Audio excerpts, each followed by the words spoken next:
Hi everyone, I just wanted to show you a video of how I make my personalized apple rings with the colors that I pick and choose and change to match my weekly spread.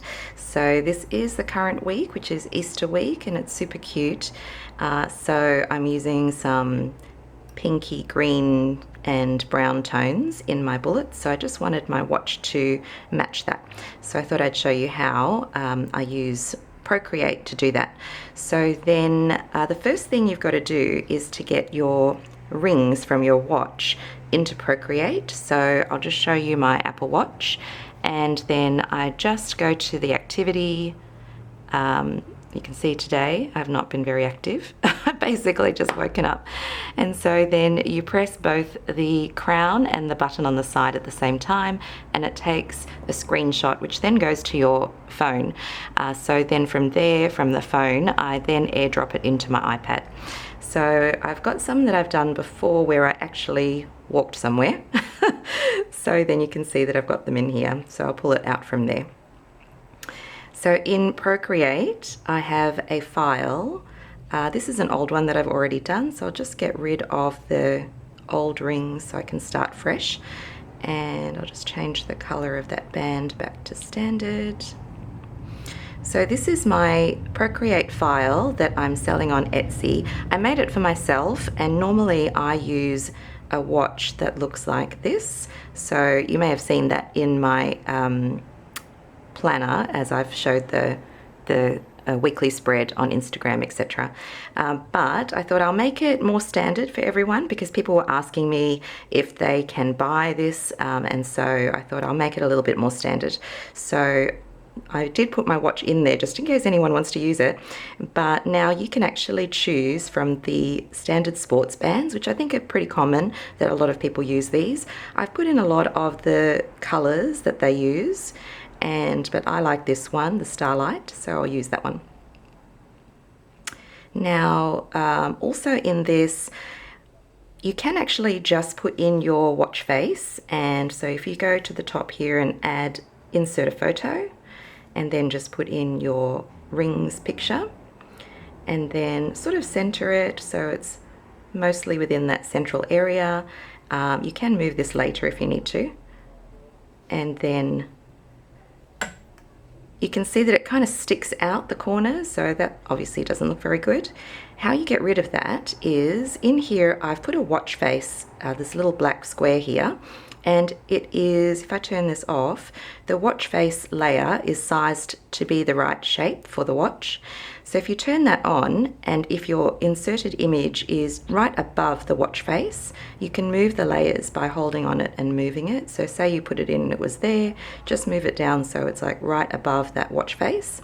And then if you click on to get the menu here, you'll see there's one called Clipping Mask. And so if you press Clipping Mask, it cuts this picture down to the shape of the one below. So if I turn that layer back on, it's now within the watch. I've got double labels on here, so I'll just turn that off. And it's a little bit big, so I might just resize that. So if you go up here to the arrow, and then you can just then resize this a little bit smaller, move it around a little bit, and there you go. So that may be all you want to do, and you may want to export it like this. You would have to turn off the background if you're not working on white. So go down to the background color, turn that off, and then you're ready to export that. And how you do that is you go to the little spanner and share, and then choose a PNG. It is working now to save it into images, but sometimes it didn't work, so I had to save it into files, but currently it's working where you can just save it into your photos. And then if you go into Good Notes, I've already got one there, but into the pictures, it'll probably be this first one. And then you can just put it in there like that if you like the look of the original Apple rings. So I wanted mine to be a little bit more matchy-matchy with my planner. So then what I do is I make sure that I'm on the layer of my rings, and then I'm going to select these rings here and separate them out into individual layers so I can change the color. So this tool here, you click on that, and then if you click on one of these circles, then you'll see that it's just selected that circle. I can actually choose to either select less of the circle or more of it. So you can see there it goes a bit crazy, and then if I go right down, I might start that again just so that you can see that changing. So selection, if I go right down, it selects less of the red, and then if I go up, it selects more, and right up selects more colors than I actually want. So I kind of want this little arrow to be empty, so I might just go somewhere around halfway. Now I'm going to click copy paste, and it's going to copy and paste it into its own layer. So copy paste. Now if we go into our layers panel, you can see it's in its own layer now. Now I want to select the next color so that I have all my 3 rings ready to go. So I'm just going to click back on the original layer, and then the selection tool again, click my next color, copy paste. So I'm just going to go down and do all my 3 rings. So now you see I've got them all there.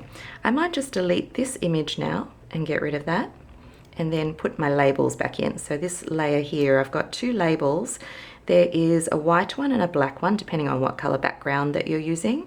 So for I'm going to turn off this black, and in my planner it'll be a pale background, so I'm just going to put on the black labels. Okay, I think the circles are a little bit low, but I might fix that later. So first of all, I'm just going to, if I were to fill this layer with color at the moment, what would happen is it would fill the entire layer. So you can see it's all colored in, the whole thing, not just the circle. So don't want to do that. So I need to turn on alpha lock. So if I press alpha lock, you can see this one has like a little grid background. So now when I fill, it's only going to fill where the grid is not. So if we do that again, fill layer, you can see it's now just filled the circle, which is what I want. So I'll just turn on alpha lock for the rest of them. And then if we go up here, it's the colors palettes. So I've already put in the colors that I'm using this week. And for this larger circle that I've chosen, I want this pink. So then I just go back to my layers, click on the menu and fill layer. Choose the green and fill layer. So that's essentially how I get those rings. Now I said that I thought it was a little bit low, not quite centered. I don't always do this. Usually I'm not that fussy about it because it's going to be quite small in my planner. But say you wanted to, you can actually get all these layers together and then choose this arrow, and then you can actually just move that around a little bit to get it a bit more centered the way you want. And then that's ready to go. So you can see on a white background it would look like that. But you turn off the background if you want it to be transparent before you export it. So we'll just go and export that again, share as a PNG, save it, and then that will be ready to put in. There are probably other ways that you could use this. So say, let me turn the background on. Say if I got rid of, or maybe I'll get rid of it later. So in theory, you could add your own rings in there. Say if I chose a round brush and then sized it roughly the size of the rings, and then just drew, it's a locked layer, I've got to add a layer in. So I'll just add a layer at the top here, so it's just blank. I've locked all the layers that I can to avoid you accidentally drawing on something or deleting something. So then we just draw in a circle terribly, like so. If you hold it, it sort of clicks into a roundish shape, and if you put your finger on the page, it makes it perfectly round. So that's that one. And then you can move that around as well if you didn't get it quite in the center. Then you could draw in a different color, another circle. Make sure you put a new layer because it just makes it easier to move around, because this is a bit not very precise.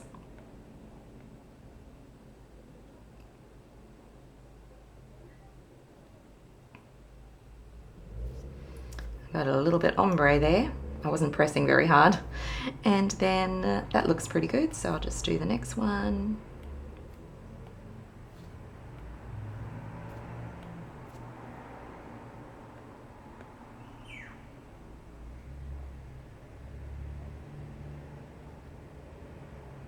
And you can kind of drag it to make it bigger or smaller. Sorry if my hand's in the way. And the rings usually all sort of line up at the top here. So I might just see if I can rotate that around a little bit. Okay. So that's potentially another way if all the layers and changing things is a little bit much, or you just like to draw the rings in yourself, or you didn't take the photo and you want to make one without having that screenshot of your watch. That would be a good way to do it as well. So then you could just turn off your background, and if you wanted, say, the black face with the white labels, you could do that instead. So yeah, you can personalize it a bit, change your strap colors, all of that. And then export. So basically that is how I use it.